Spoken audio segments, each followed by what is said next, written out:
No retorno para casa, um grupo de mineradores recebe um sinal de socorro de um planeta desconhecido, mas ao investigar a origem da transmissão, eles acabam se deparando com o mais mortal dos organismos. Alien se tornou um marco do terror espacial, mostrando uma atmosfera bem mais séria, sombria e sanguinária do que era visto até então. Vocês têm minha simpatia. E venha conosco conhecer um pouco mais desta história. O filme foi dirigido por um inspirado Ridley Scott e escrito pela dupla Dan O'Bannon e Ronald Shusett, que fizeram este roteiro enquanto esperavam o início da produção de outra obra-prima da ficção científica, O Vingador do Futuro, que também foi adaptado pela dupla. O longa traz um design de produção inventivo com uma atmosfera muito claustrofóbica e deu origem a uma das mais aterradoras criaturas da cultura pop. Inicialmente, foi difícil encontrar um estúdio que topasse bancar um projeto com a temática de ficção científica, um gênero que não era muito bem recebido nas bilheterias.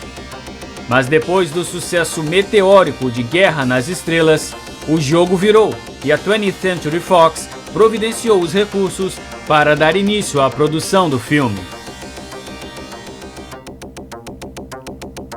O visual da criatura foi bolada pelo designer surrealista suíço H. R. Giger, baseada na sua gravura Necronon 4, de 1976. O artista foi escolhido a dedo por Dan O'Bannon, que o conheceu em Paris, enquanto ele trabalhava no projeto Duna, um filme cancelado de Alejandro Jodorowsky. Logo na apresentação, Giger lhe ofereceu ópio, afirmando que o seu vício o ajudava a enfrentar o medo que tinha de suas visões macabras, algo que ele colocava em suas obras. O roteirista lhe assegurou que essas visões estavam apenas em sua mente, ao que Giger respondeu: "É disso que tenho medo." Em certa ocasião, o designer teve problemas com a alfândega holandesa, porque eles pensaram que suas pinturas eram, na realidade, fotografias e ficaram profundamente perturbados. O argumento de Giger era inatacável. "Onde diabos eles pensam que eu poderia ter fotografado meus temas? No inferno, talvez?"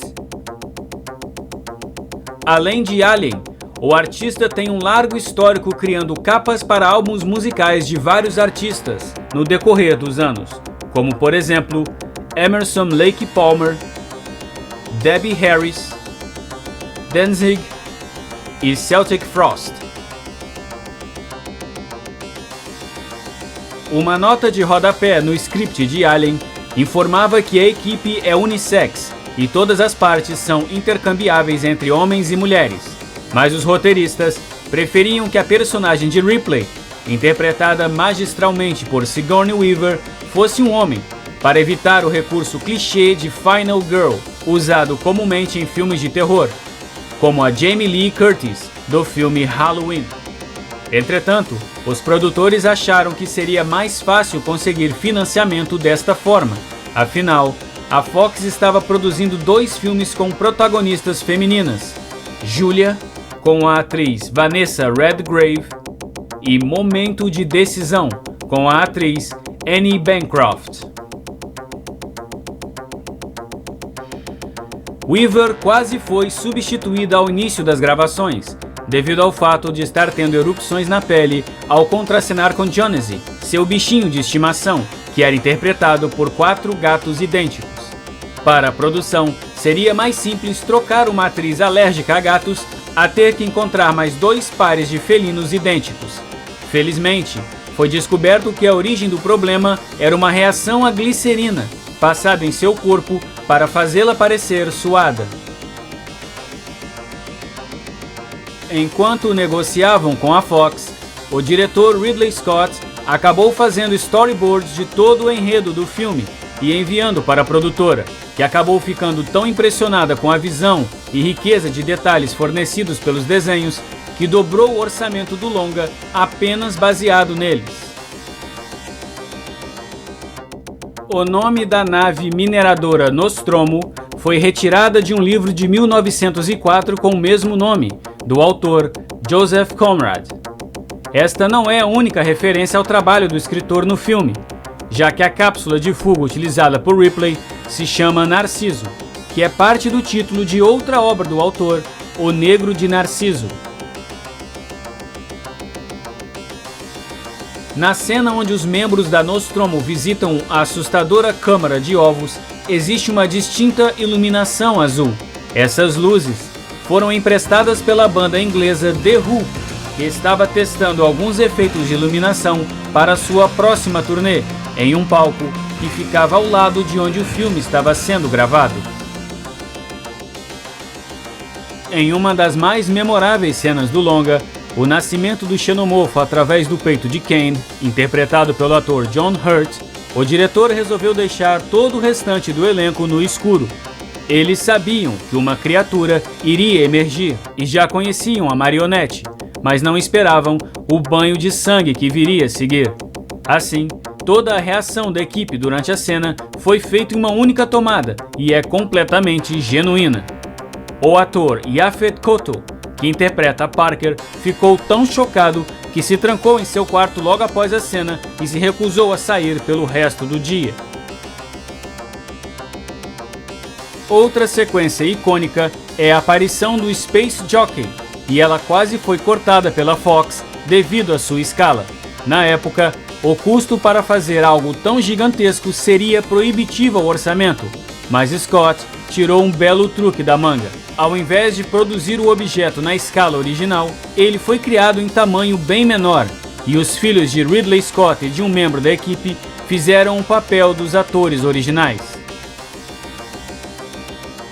O diretor lutou para encontrar alguém que coubesse na fantasia da criatura que sua equipe havia criado, até que um jovem estudante nigeriano chamado Bolaji Badejo foi descoberto em um pub em Londres. Medindo 2 metros e 8 centímetros, ele foi contratado sem qualquer experiência em atuação, recebendo aulas de mímica para aperfeiçoar os movimentos do alienígena. Foi o artista conceitual Ron Cobb que criou a ideia de que o alienígena deveria ter ácido em suas veias.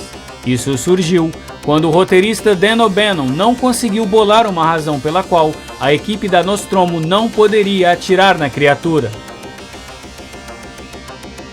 Considerando que tinham que atuar em um set cheio de pesada iluminação e por vezes em trajes espaciais, não era raro membros do elenco desmaiarem devido ao calor e exaustão. Assim, uma enfermeira com tanques de oxigênio foi mantida de prontidão no local para qualquer eventualidade.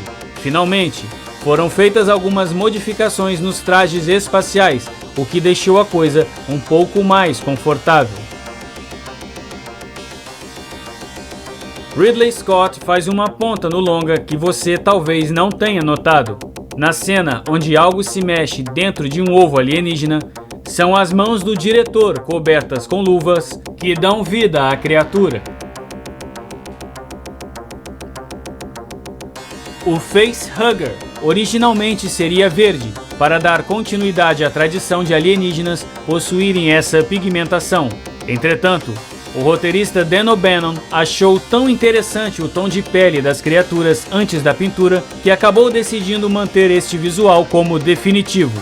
Na cena da autópsia, o organismo alienígena foi criado a partir de vários componentes bem terrenos: mariscos frescos, um rim de cabra e 4 ostras. O corte original incluía um final mais concreto para os personagens de Dallas e Brett. Ripley os encontraria a caminho dos pods de fuga, embalados em casulos alienígenas, e quando ficava claro que eles não sobreviveriam, ela os incendiaria. Outra cena que foi cortada trazia o xenomorfo sexualmente excitado por Ripley. Segundo Scott, depois que ela se esconde no armário, o alienígena a encontraria e ficaria olhando pela porta de vidro. Ele então começaria a se tocar como se comparasse o seu corpo com o dela. Anos mais tarde, o diretor tentou incluir uma cena semelhante no seu filme Prometheus, o que foi sumariamente cortado pelo estúdio. Oh, Ridley, seu pervertido! Em 2019, houve uma recriação do filme em uma peça feita pela escola North Bergen em Nova Jersey, que se tornou um sucesso incrível. Mesmo sem orçamento, eles utilizaram de muita criatividade para a criação da obra. O sucesso foi tão grande que a atriz Sigourney Weaver apareceu para prestigiar os alunos, e o próprio Ridley Scott mandou uma mensagem agradecendo e incentivando a turma a adaptar Gladiador na próxima. Alien surgiu trazendo uma visão do espaço sideral mais mórbida e assustadora, em comparação ao universo divertido, colorido e asséptico de Guerra nas Estrelas. Ajudou a ficção científica de terror a abandonar sua imagem de quase filme B, com formigas gigantes, alienígenas bufões e monstruosidades radiativas, além de, é claro, dar início a uma franquia que faz muito sucesso nos cinemas e em jogos eletrônicos. Curta, se inscreva, compartilhe este vídeo nas redes sociais e até a próxima!